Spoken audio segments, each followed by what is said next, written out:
Okay, we are talking about Love Island week 2, and I literally have notes because so much happened. But before I talk about Love Island week 2, I feel the need to remind people because I see people getting very, very nasty online. I want to remind people that one, we can have nuanced conversations. Just because someone does something that you wouldn't do on the show does not make them a bad person. These people are not having like a good night's sleep. They're in the sun all day. They have nothing to do to distract themselves, like no way to cope. And all they can do is like think about what's happening to them, like who's dating who, all this stuff. And so I feel like when talking about people, we have to be kind and we have to like give people the benefit of the doubt. Like this is a crazy scenario where the producers are doing things to get a reaction out of contestants. Like you don't know how you would react in this. And so please don't be like, we can say that behavior is not okay, but don't give people threats for behaviors. You don't know how you would act in this scenario. You don't know what the editing's doing. Like we can have nuanced conversations, especially when it comes to Love Island, because in the past, Love Island UK has lost 3 people due to them, committing suicide because, well, the UK press is horrible, but also the reaction to them. So I just think it's important to remember we need to have nuanced conversations. We need to never like talk in absolutes. We never want to completely say someone's a bad person, and we don't want to ever harass people and like harass their family members and their friends, or like find out where they work and message. That is unhinged behavior and unhelpful. And seeing someone who's in their early 20s, how they're acting for 2 months like in a really particular situation doesn't reflect who they are. Like if people filmed me what I was doing in my early 20s and what I was thinking or saying, like they would be like, this girl is a bitch. She is the worst human alive.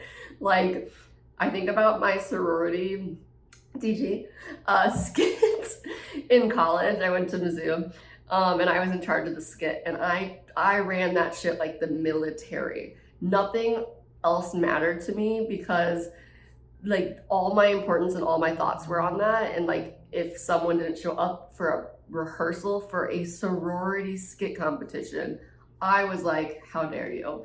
And that was even with some distractions of like school as well. So I can't imagine being like no distractions, how much of a menace I would have been in my early 20s. So all this comes with the grain of like the caveat, let's be kind to people. So first I want to say, watching this show, falling asleep in a Love Island villa seems like my version of hell. I am an anxious peer. I'd be getting up like every 5 seconds. Also the reveal of they have little caddies they're taking to the bathroom like they're in college was huge for me. I had never seen them show their caddies before. I mean, I feel like you would overhear people farting, people coughing, people crying, people having sex. There is no way I am sleeping in that villa, and no way any of them are getting a good night's sleep. Nick's mamacita moment when Huda told him she's a mommy, and it was like, a mummy, a mamacita, iconic. Nick is really growing on me. I think he is giving big himbo, which of course makes me more attracted to him. The less thoughts men have going through their mind, the better for me. It was funny though that Nick was like, I'm gonna be an uncle. Maybe Huda said that. I think Nick said I'm excited to be an uncle, which is wild because the day before he had just been talking shit on Huda to Jeremiah and being like, she's controlling, whatever. And then for you to come in here and be like, I'm gonna be an uncle of your kid, I was just talking shit on you, was really wild. But that whole interaction was wild. I don't think anyone ever expected him to say mamacita. Mom of what? Dogs? I am a huge fan of his, and I am still an Alandria Nick truther. In the end, I really hope they are together. So first they had the BDSM like leather game, and Ariana, when she walked into that in her brunette wig, I feel like that just proved that Hannah Montana could happen in real life, because at first there were a few Islanders, especially Taylor, were looking at Ariana like, is this the new Bombshell? They did not recognize her. Also, biggest fumble of all time is Tom Sandoval. She looked absolutely incredible. The kissing was very funny when the Bombshells came in, and then Jeremiah, kissed the Bombshell, and we see Huda bending backwards, literally like in bow pose, to watch them kiss.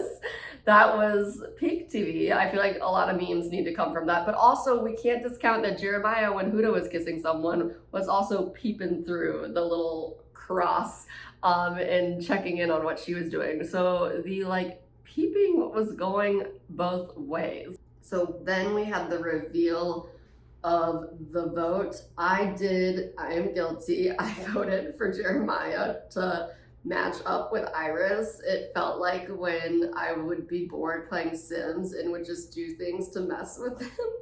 I was like, this is gonna make great TV, and it did, but at what cost? Because man, oh man, I don't know if I feel great about what these Islanders are going through mental health wise. Amaya, during the reveal that they had to vote someone off, being like, are you dead ass right now? Are you dead ass? I swear she thought that they were going to take the person out and shoot them, whoever it was revealed to be like the person going off the island. She was losing her mind. And it was the first time I was like, are these Islanders about to unionize? Like, are they gonna band together and say, no, we won't allow this? Because they were all putting their energy in, but it was led by union leader Amaya. Ariana, give her the Emmy for keeping it all together during that time, because I would have broke. I would have started laughing or crying. I don't know if I were having to deliver that news to them about the recoupling. Yeah, the recoupling really caused the spiral of Jeremiah and Huda. I think that she took the wrong lesson from it when she then thought it meant that Jeremiah must have done something wrong. The girls, I think, were trying to placate her at first. I think they are exhausted. I think they are exhausted by Huda, just from the glances, especially Sierra will give little glances oh my God. And when she told Huda keep it kind, keep your words kind. I think the girls are exhausted by her, but I think they were just trying to be well, turn it into a positive. They were trying to be well, maybe America sees something you don't, or maybe they really want to test you guys. But Huda turned that somehow into Jeremiah as the issue. I do think it was fucked up. Jeremiah did not check on her to see how she felt the night of the recoupling. Him saying shoulda, woulda, coulda is wild as a defense. But I don't think her crash out behavior was warranted at all. So at some point in there, we had the woodchuck game. I don't even remember when this was exactly. It might have been before the Bombshells came in and the recoupling. I honestly don't remember, but I do think that woodchuck game was amazing because one, we saw Alandria make out with Nick and him put her over his shoulder, and I was just like, yep, this is going to happen. Mark my words, I am writing a fan fiction right now, friends to lovers, they are going to end up together. And all the guys picked Alandria, and I'm like, she is the belle of the ball. She is the most gorgeous person in the world. Everyone goes to her with their issues. I feel like she's kind of also posing as an island therapist. Everyone feels confident around her and comfortable, and I'm just like, wow, Taylor is not expressing as much excitement to be with her as he should, and it makes sense that America voted for her to be with someone else. Also, Hannah, God bless her crying when America voted Charlie to not be with her anymore, for her to match with Pepe, was funny because we as America, when I voted for that, I thought I was helping her because she had made out with Pepe the night before, the night of the vote. She had straddled him in the speakeasy, and I was like, oh, this girl obviously is interested in Pepe. Let me set her up with him. So that's how I voted. And then come to, she is like devoted to Charlie and bawling her eyes out, sleeping with the picture of them from the photo booth like he has gone off to war. I am very happy for her not to be with Charlie because he is a Trumper. And she doesn't know that, but her sister said as soon as she does know it, she will not want to be with him. But when Charlie was voted off, which I was like, why did Amaya vote for Charlie? I still am unsure, maybe because Charlie had his like little episode of hitting on Amaya first, but I'm like, oh, if Hannah's your best friend, why would you vote for her guy to come out? But maybe she didn't have the full story. And so that was a little strange to me. But when he was voted out, and he was like telling Hannah, like, you're a brave girl, like, you're such a good girl. I was like, okay, this man might be a Trumper, but he could be a voice actor for Quinn Audio Erotica, because holy shit. The good girl plus, and like brave girl, like plus the British accent. Oh, the stories just write themselves. And Hannah crying, bawling, and then like 12 hours later, being like, I'm seeing a side of Pepe I've never saw before. I was like, girl, we knew you were gonna be okay. Maybe a little overreaction, but I understand when you're in the villa, there is nothing else to think about. This does seem like the end of the world. The Bombshells and their new pairings went on a date with, on, the beach day that they did. And so Landria was there, Hannah and Jeremiah, those were the originals. Oh my God, the originals, like the Vampire Diaries. Jalen and Alandria had their like massage moment. I felt like I could tell she was not feeling it, but that's easy to say after the fact. Jeremiah and Iris, I feel like she's just in a rough situation and she made the best of it. And then of course there's Hannah and Pepe, and she's like completely moved on. Who's Charlie? I have no idea. I don't know her, but the Jeremiah of it all is important. He's there. He didn't ask to be there. Huda is back at the villa, like losing her mind, upset. And when she's sitting there, like when they come back with her arms crossed and her sunglasses on, it is very much giving New York from Flava Flav. That meme of her. I was, I support the dramatics. Like, as long as no one's getting hurt, you're making great TV. And people saying her eavesdropping was too much. I don't think that was too much. I do think it was good that I like that Nick called Jeremiah out, that he didn't check in on Huda. And I think he was kind of doing that as a way to be like, do you really like her? Like trying to get to the bottom of how Jeremiah feels. Because if you care about her as much as you've been saying, you would check in on someone at that point. But he did not. And so I thought that was good of Nick to do. Her eavesdropping, hearing him basically moving on, awful way for her to find out about things. Her screaming at him, calling him a bitch, all this stuff, not okay. And I just had Hannah from Dating Detectives podcast on, and we were talking about like, there's no perfect victim. And I think like, yeah, Jeremiah is not a perfect victim. He has a lot of fuckboy tendencies.